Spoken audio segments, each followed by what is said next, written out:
Hello, everyone. Oh, wait a minute.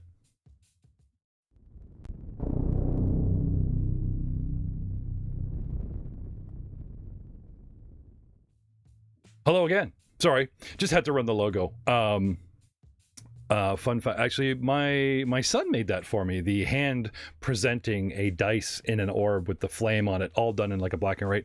A logo for Dicewise Entertainment, a company that we made so it can be in debt instead of us at tax time. That was the idea, but not working out. Anyway, today we are interviewing a kindred spirit, I gotta say. Let me talk about really quick before I introduce our guest, different qualities of audio and different popularities of podcasts. A lot of people that don't make content don't know how wonderful it is for a brand new podcast to get on Twitter and go, hi, look at me. Of course, everybody does that, but they're all like, look at me. But they get on there and they start saying, hey, we're a new podcast. Please check us out, that type of thing. You will find the D&D 5th edition podcast community very welcoming and very supportive. Even though technically they could possibly consider your competition, you shouldn't look at it like that. And these guys don't, because they will be the first ones to look at your content, not fans. Other creators will be the first to look at your stuff and go, they're doing this. That's really cool, Bob. We should do that too. Or like going, it sounds terrible. They're no threat to us, type of thing. But no matter what's going on in your business brain, the personal brain on the net is always like, hey man, cool, I'll check it out. That kind of thing, back and forth. Our contribution here at Mongers is to do interviews with big, small, medium, large, wide, short, anyone. We go after people with an interesting angle, and I have found a special guest today because I find that their approach to podcasting is very similar to our own, where we're fussy about maybe too much ambient music, if that's possible. Maybe a little over the top with some of the voices, but it's a far cry from a certain approach. And certainly at no professional level, we can't really say ourselves are professional. It's like, sort of like doing the best you can with the equipment and time that you have and taking a little extra care and doing it your own way. So without further ado, let me introduce one of the cast members from the From Afar D&D Actual Play podcast, Christian Spinelli. Thank you so much for being on the show today. No problem. Thank you for having me. So, Christian, the first question that we always like to ask here on the Attack of Opportunity podcast, and even though we're saying this is the new Attack of Opportunity podcast, where we're trying to get more of a general discussion going as opposed to just grilling you with questions, is how did you first know that you were a nerd, a geek, one of us? Oh, man. Since I was young, I used to get in trouble for sneaking away to read the Harry Potter books. And all my friends, our idea of a fun night out or, a weekend was to get together and system like a bunch of Xboxes and just basically hang out inside. That's kind of when it clicked that it was like, oh, I'm into nerdy stuff. I like reading books about dragons and elves and shit like that. And when you say System Xbox, did you do something that we did back in the day where you put 8 guys in a room, 4 playing GoldenEye on one TV and 4 on the other couch playing GoldenEye on the other, and you high score your way up and drink your way down as far as being good or bad, that kind of thing, as they swap, It didn't work out. We just had 2 guys in the middle that just, like somebody who was like the best of the crappy guys that would jump into the big league, and you had a guy that was the worst of the best guys that would once in a while, he'd have a shit game because he's the best of the worst, and they just keep flipping around where you've got the guys dominating after a couple games and a whole bunch of GoldenEye. Yeah. Even though the guy runs around like this, it's still a thing. It's a classic. You should check it out. Is that the kind of thing we're talking about for you? Talking a little bit about that, yeah. For almost every birthday when I was younger, I would just get 4 different Xboxes and we'd get Halo going, and that would be the entire night.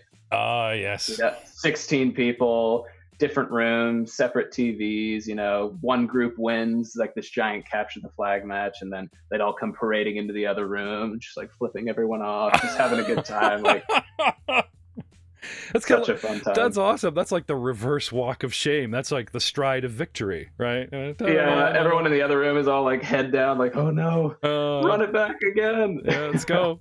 Oh, that's good. That's great. Unfortunately, in today's climate, those days are gone now. You can't cram I people know, inside. yes. But we're not here to talk about that. We're here to talk about a little something.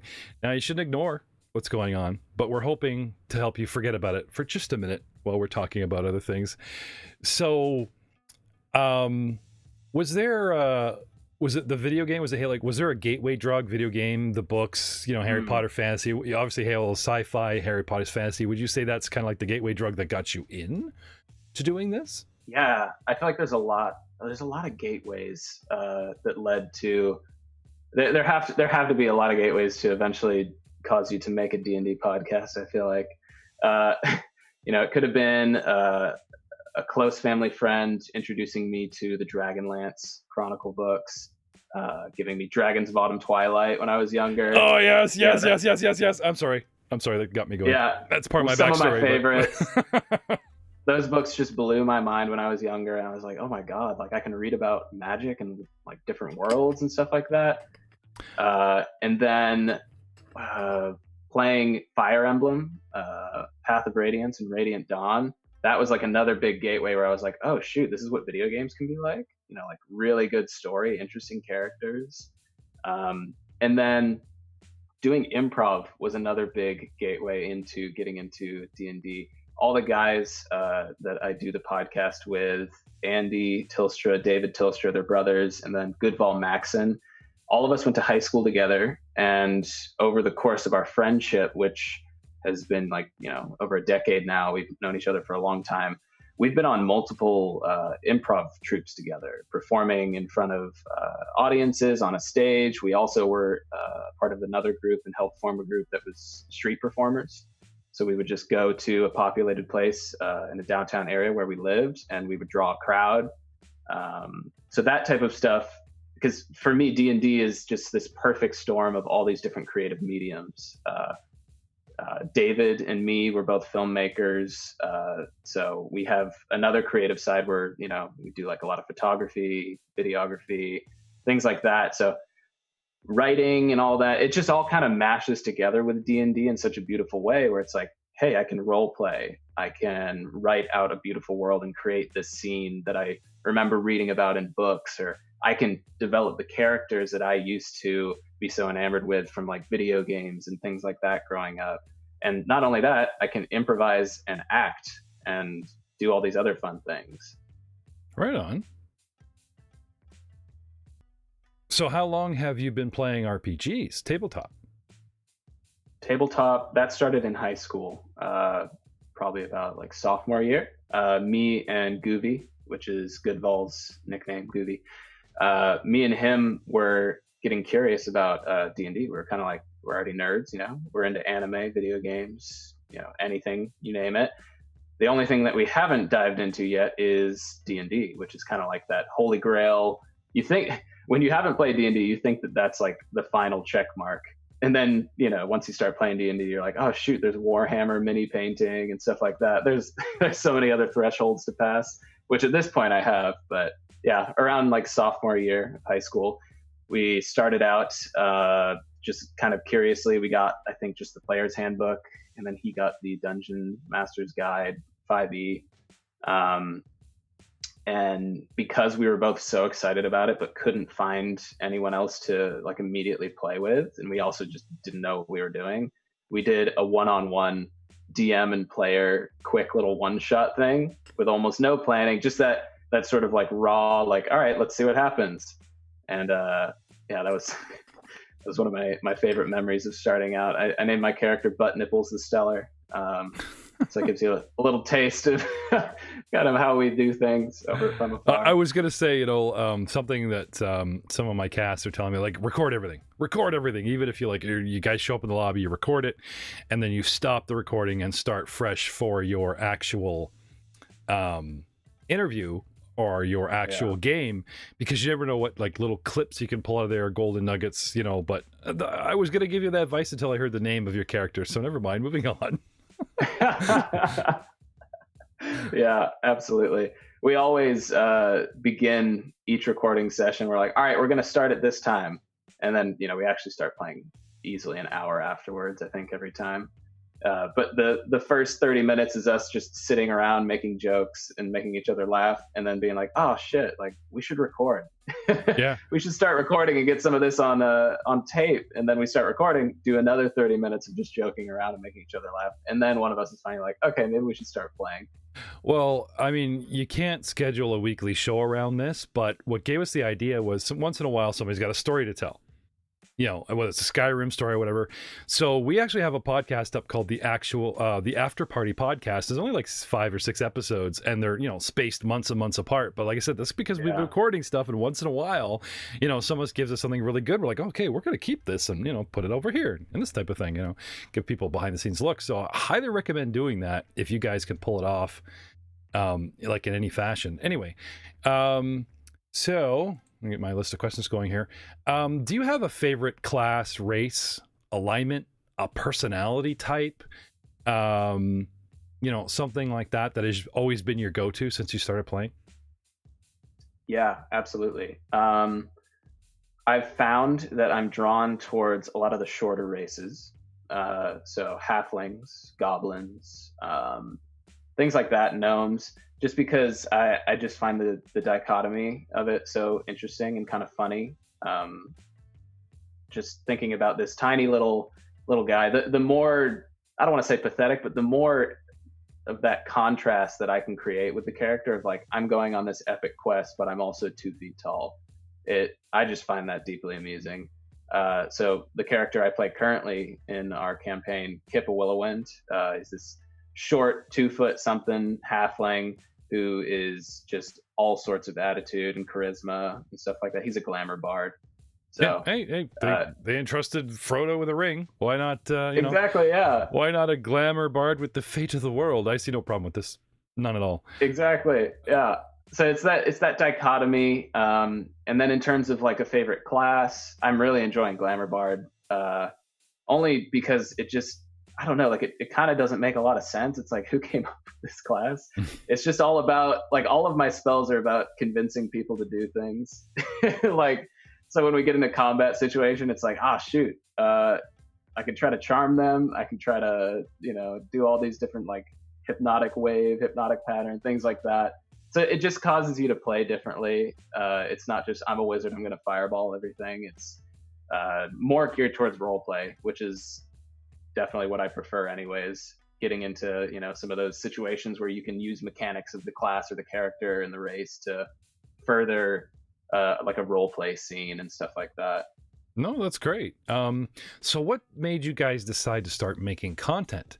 To leave the 99% of people just going, this is great, we've found our hobby, so much fun, and there's nothing wrong with just, you know, just having a great hobby like this and deciding to like do the work, put in the time. And if you do a good job, then to the audience, it actually just makes it look like you're just, you know, just pressing record, haha, and having your good time, and then pressing upload and done, you know. Yeah. No, there's a lot more to it than that. But there's a lot more. But not that I'm trying to scare anyone away from trying this. I think everybody that has the time to get around a table, and or even now that you've forced yourself to switch to the online solution, boys and girls, and you wrap your head around Roll20 or Fantasy Grounds, you know, it's not that hard to get OBS going or a couple tutorials and just record, even if it's for your own fun, even if it's for your own archives, a log for your own story to help a GM with what's happened in the world, callbacks to great jokes, you know, that kind of thing. It doesn't have to go public. It could just be for you. But I highly recommend everyone trying it, even if it's something as simple as a Yeti in the middle of the room that sounds terrible. But I'm just saying. So whereabouts, you know, speaking of that, where does the magic happen? You know, where do you guys actually create your content? Are you around the kitchen table? Are you know, online? What do you use? What got going on here? So we're kind of ahead of the curve in terms of all this self-isolating. The name kind of has a double meaning, From Afar. It deals with the fact that we're bringing you stories. You know, it kind of has that like once upon a time magical feel, like here comes a tale from afar. But the second meaning is we're all really good friends, and as life happens, you know, different paths emerge and people move and stuff like that. So in order for us to also just stay in contact and stay in each other's lives in a much more intimate way than just kind of checking up and calling and texting. We wanted to do this as a way of sort of playing D&D, going on an adventure together from afar. So every time that we record, we're all in separate rooms, separate states for the most part. So we have 2 guys in California, 2 of us are in Florida, which does make the audio quality problem a lot easier because we have our own isolated audio, a mic for each of us, and no chance of just the Yeti in the middle of the room picking up everyone and all that sort of stuff. So one getting clean audio and having scenes where we're not talking over each other is about improv training and taking a step back when it's not your turn, but also it's about deleting that audio track when someone's making noise over somebody else, and it just makes it a lot easier. That's beautiful, man. You guys staying in touch after all those Halo years and all the parading, and now you're still. I'm sorry, I need a minute. No, that's great. That's absolutely great. So multiple tracks of audio. That is a nightmare. We try to limit that kind of thing, but yeah, like when you put in that time, there is an advantage. Like you said, when you got Bob on his mic sneaking a chip or sipping a tea or getting up from the chair to go pee kind of thing, it can really make for a Gooby chewing ice. Come on, Gooby, stop chewing ice, man. I cheat. I try to use ambient music at a low level to cover a lot of that, so I don't have to record just the crunching and the smacking. we were recording Star Wars last night, and I forgot to lay in a bunch of ambient, so I'm queuing up the tracks, but they come on full volume. So it was like, and they head to the spice mines of Bandamere, and I find this great tabletop audio track at tabletopaudio.com where you can get your ambience for free. Take that, Sirenscape, free. I'm telling you, tabletop audio. I love this guy. Tim's the best. Anyway, sorry, that's just me. Every time I queued up a track, it was like full volume. So all of a sudden it was like, boom, all this going back, right? And then they change the scene. They want to talk to the doctor in the medical bay. It's just like, I'll just leave it in. Maybe we meant to do that, Still learning, always learning. But a lot of stuff can always learning. Sorry, my point is a lot of stuff can come from happy experimentation. And a brand new question, never been asked before, but just for you, is can you remember anything that was like you guys did completely by accident and now has become a staple in your show?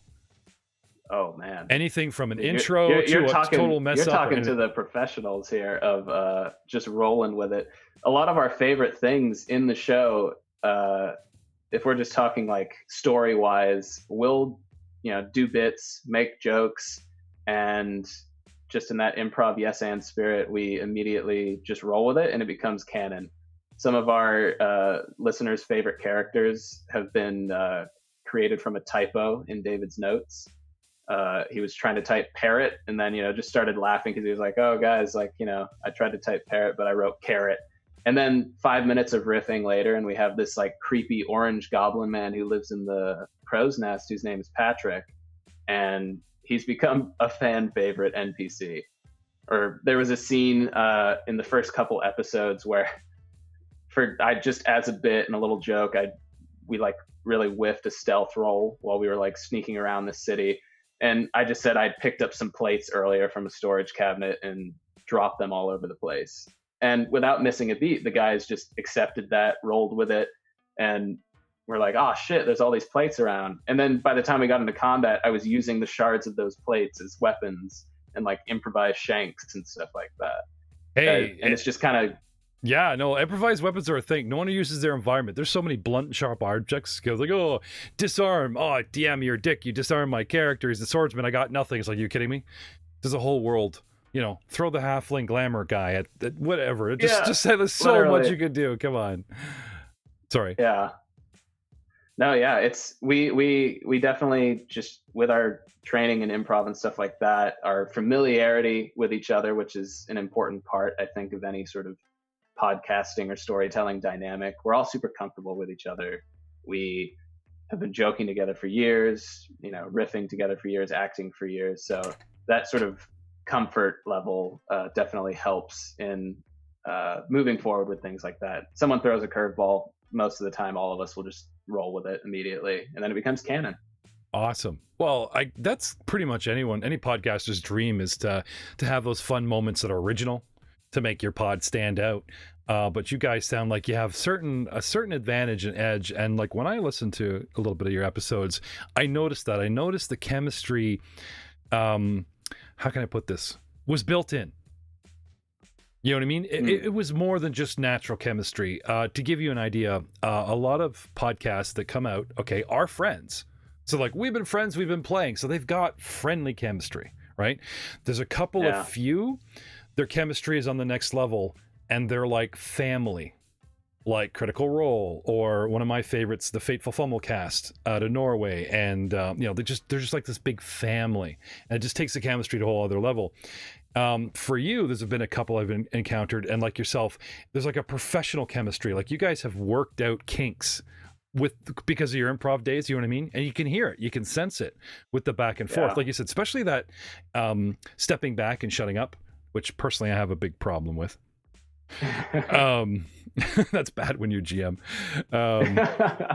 But I mean, like letting the other guy and then queuing in, that type of thing. I found it makes you guys stand out. I hope your listeners and you can gain more of a following because of that aspect alone, just for a little something different than your classic, like drink, spit at the Yeti, blah blah blah. Like, that's great. And you know what? I never get tired of that. I never get tired of those podcasts. I make fun about the audio quality just because I'm a stickler for audio quality myself, even though I know very little about the technical aspect I've been learning. I'll be the first one for that. The type of chemistry type of thing is what makes these podcasts popular, and I'll never get tired of it. But credit where credit is due. You guys put in the work. I appreciate it. You guys put in the work, and you know what I'm saying? Like, it shows. It does show on your content. So how long? Well, if I could say something, sure. You mentioned earlier working out the kinks, which made me think of something. Something that we did that I don't know that a lot of people have done. Maybe they have. It was just something that we wanted to do. At our core, all of us, I think one of the reasons that we also work so well together is we're all committed to striving for excellence. Whatever we do, whatever we're creating, whatever the product is, we're trying to make it as good as it can be with the information that we have or the gear that we have, which I'm sure is something that you'll appreciate. Something that we did prior to even releasing any content is, for an entire year, we did a dry run of recording a podcast and editing that podcast without any plan to necessarily release it. Mm-hmm. So we had Gooby DMing Storm King's Thunder for us, and we essentially would record each session. And as a result of doing that for a year, we were able to encounter a lot of roadblocks, a lot of little speed bumps that people would normally encounter in the middle of releasing content. So we were able to see some of those pitfalls, fall into them, and then find a solution, work through the conflict between all of us, which allowed us to now it's a lot less stressful when we're creating content and releasing episodes because we have a system in place. We realized early on, it's like, okay, we're going to need to invest in this type of gear because we don't sound good enough. Or, we have a problem with this type of storytelling. It's like, well, okay, let's laser focus in on what we want our tone to be. So kind of doing that prep and, taking the time to make sure that what we're going to put out is excellent from the get-go, and you're not going to have to worry about having all these trips and conflicts arise.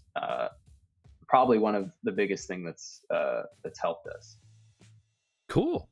Very cool. So how long have you guys been actually making your content?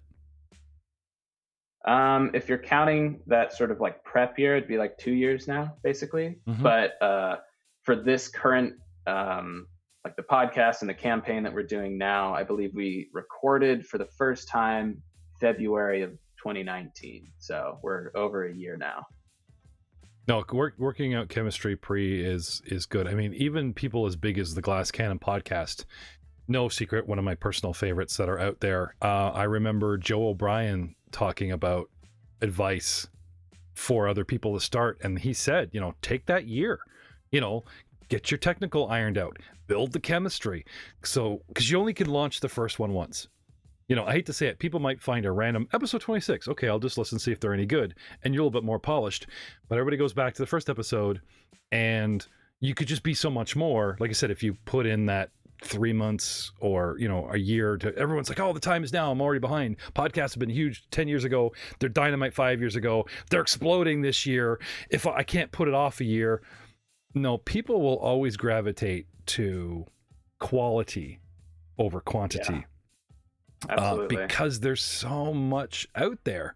Now, everyone has a personal preference. Like I said, there's nothing wrong with a couple of guys on Xbox headsets that got inspired by watching Rogue One and dropped Mummy's Mask after a year of failure because they considered it was cursed, and decided to put up a Star Wars podcast. And it sounds crappy for 4 episodes, but through that experience of that first year, before they moved back to a Pathfinder podcast, and I'm sorry, am I just talking about myself? Yeah, I'm sorry. No, I totally get what you're saying, and again, I concur. Like, if you have built-in chemistry because it is your friends, great, but now put mics in front of them. Microphone discipline is different. Just it's not the same.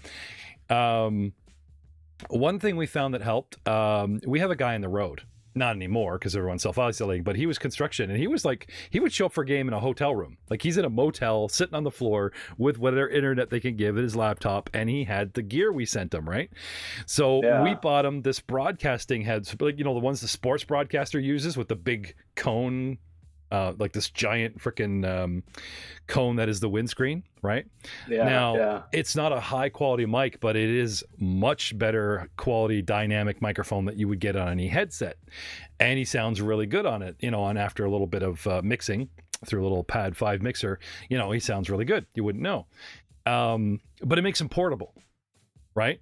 And I found that players that can act like players because the headset's on, like you got an Xbox, the microphone discipline isn't necessary because they don't have to, like, over here, oh right, hello, hi, my character, like that type of thing.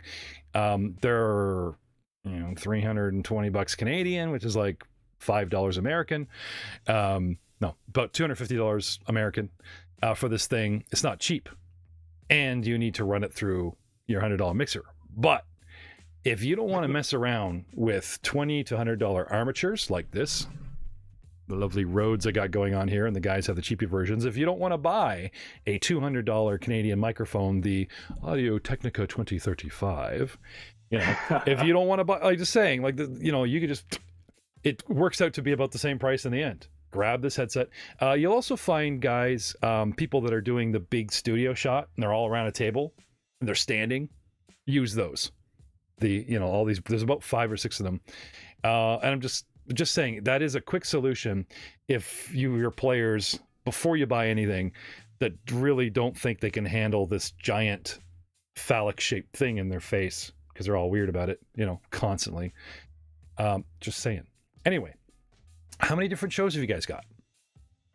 Just the one, just From Afar podcast. Okay. So we're trying to, I think I mentioned earlier, we want to play different games and stuff like that, expand beyond just D&D 5e.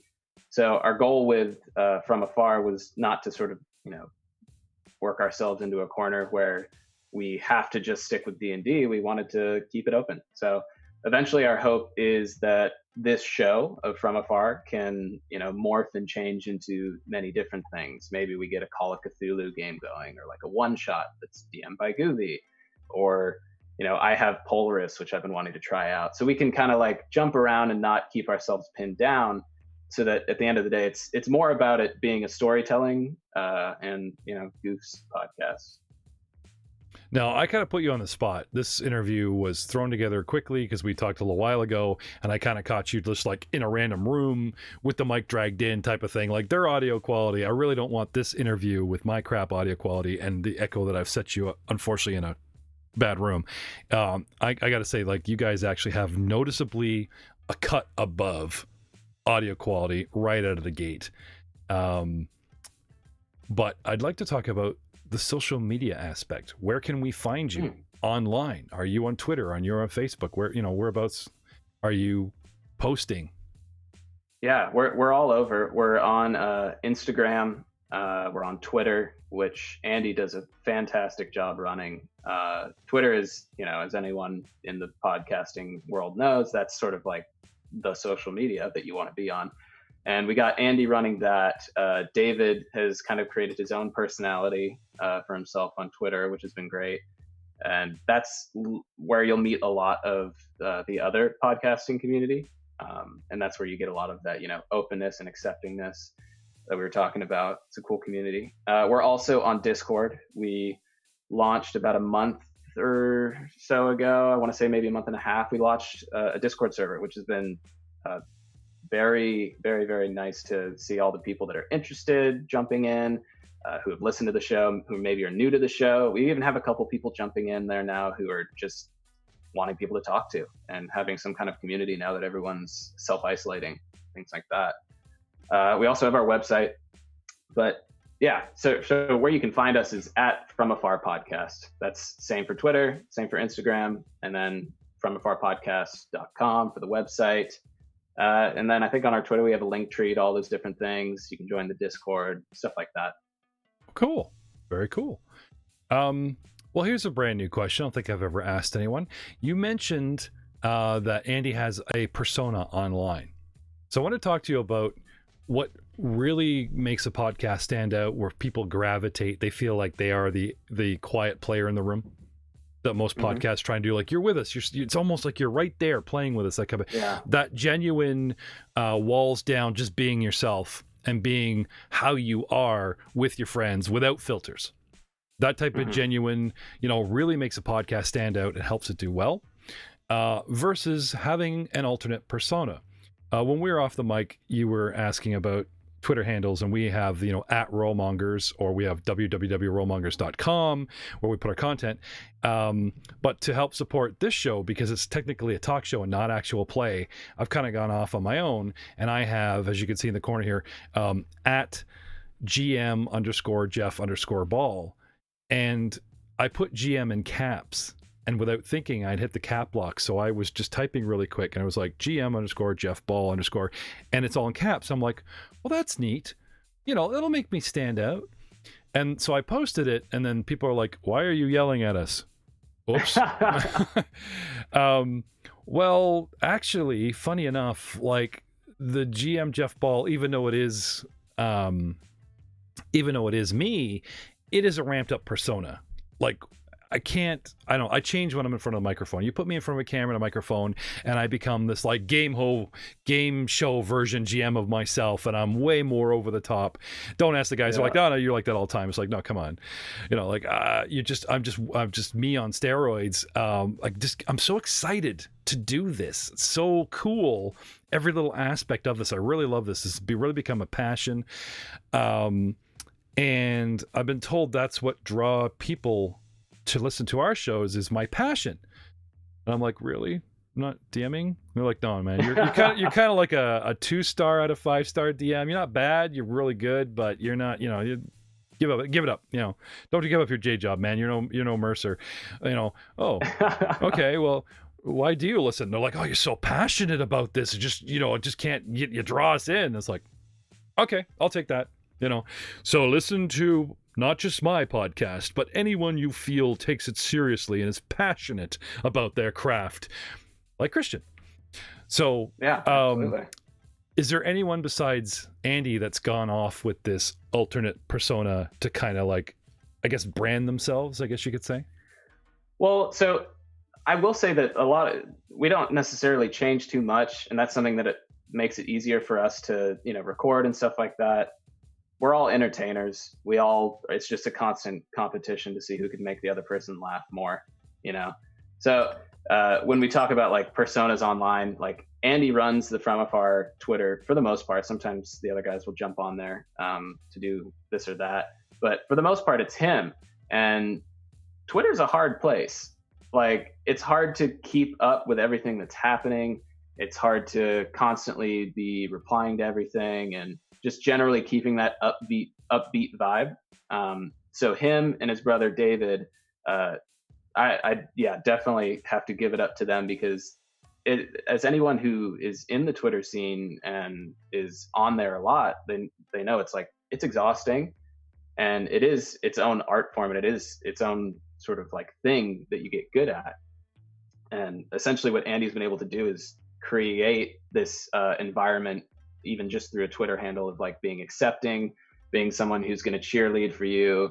Uh, he's going to be shouting out other podcasts and encouraging more of that community and things like that. So it's definitely, it's a burden. It's like it's a heavy weight to bear around and do, but that just, that makes it all the better that he's the one who's able to do that and step up to the plate and like really put in a lot of effort towards that. Oh yeah, no, I totally agree. Like I'm not gonna admit I'm the first guy to like be invited to a Discord and find the self promo and drop a bunch of our shows, but I'm also the guy that, like Andy, believe in that sort of like, so you guys are just talking about anime and stuff. It's like that's interesting. Would you like an interview? Oh, that's cool. You want to talk about the technical setup? Like, I'd like to learn some more because I like what you're doing, and I think I can help you. Whether it's technical or just exposure or that type of thing. And pretty much, Christian, this is how you and I met. I saw what he was doing. I reached out. Apparently, Christian won the vote, guys. Yes. They all drew straws. They all drew like little Halo mechs, and Christian won the vote to represent today. Do you guys have merchandise going? We don't yet, but we terribly want some. There's a couple episodes where we're like riffing, going through Neverwinter about like sports teams and touristy merch and things like that. So it's been a dream of ours to get some of that made up, like booty shorts that say Neverwinter on them, and foam fingers for the Neverwinter wombats and stuff like that. So that's definitely on the list. That's good. I like that. Shorts because it's Neverwinter, because they refuse to wear big clothes, and right. That's awesome. But Neverwinter is an actual. It's a brand of, I don't know if you get in trouble for that one, but that's a cool idea. That's a good point. Yeah, you got to look into that. So what about your latest project? You keep saying like we want to do other games. Is there anything seriously being discussed, at least at this point, for the future?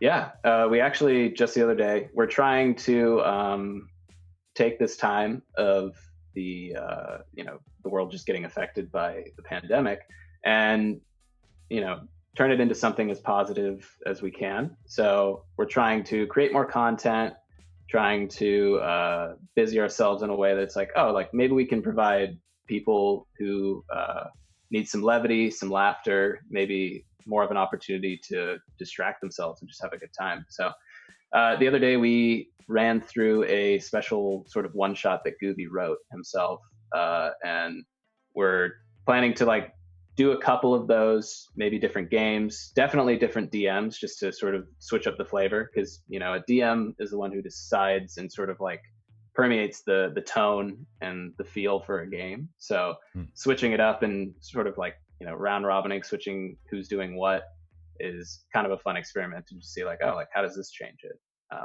But yeah, we're trying to create more content, do more one shots and things like that might be different from what we're already doing just on the normal campaign. Well, normally I get into asking some optional questions, some personal questions, and it's kind of funny for me to ask this considering what's going on in the world today, but I always found it fascinating that to break the stereotype these days, every walk of life, color, creed, nationality, and every social caste pops up playing good old D&D. Farmers, ditch diggers, rock stars, you name it, that type of thing. So I always like to ask the guests, if they don't personally mind, what do you do for a living? Or in today's climate, what did you do for a living? Yeah, right. So I am a barista, have been for a while, at specialty coffee shops. And I also freelance and do video work on sets, commercials, stuff like that. Oh, awesome. Well, then we'll have to talk off the book about some logo and some video setup, because like we're kind of new at it, and we're I think we got our presentation down. It's just the execution. Like there's always a tech thing or whatever, and we'll have to pick your brain about that. I've been speaking with Christian Spinella from the From Afar podcast. They got so much going on contained in one podcast, and if you like it, well, like you said, when he just turned the dial to a left and you got a brand new DM, it could change everything. So Christian, thank you so much for being on the show today. Thank you so much for having me. It's been an absolute pleasure. And we will see you next time on Attack of Opportunity.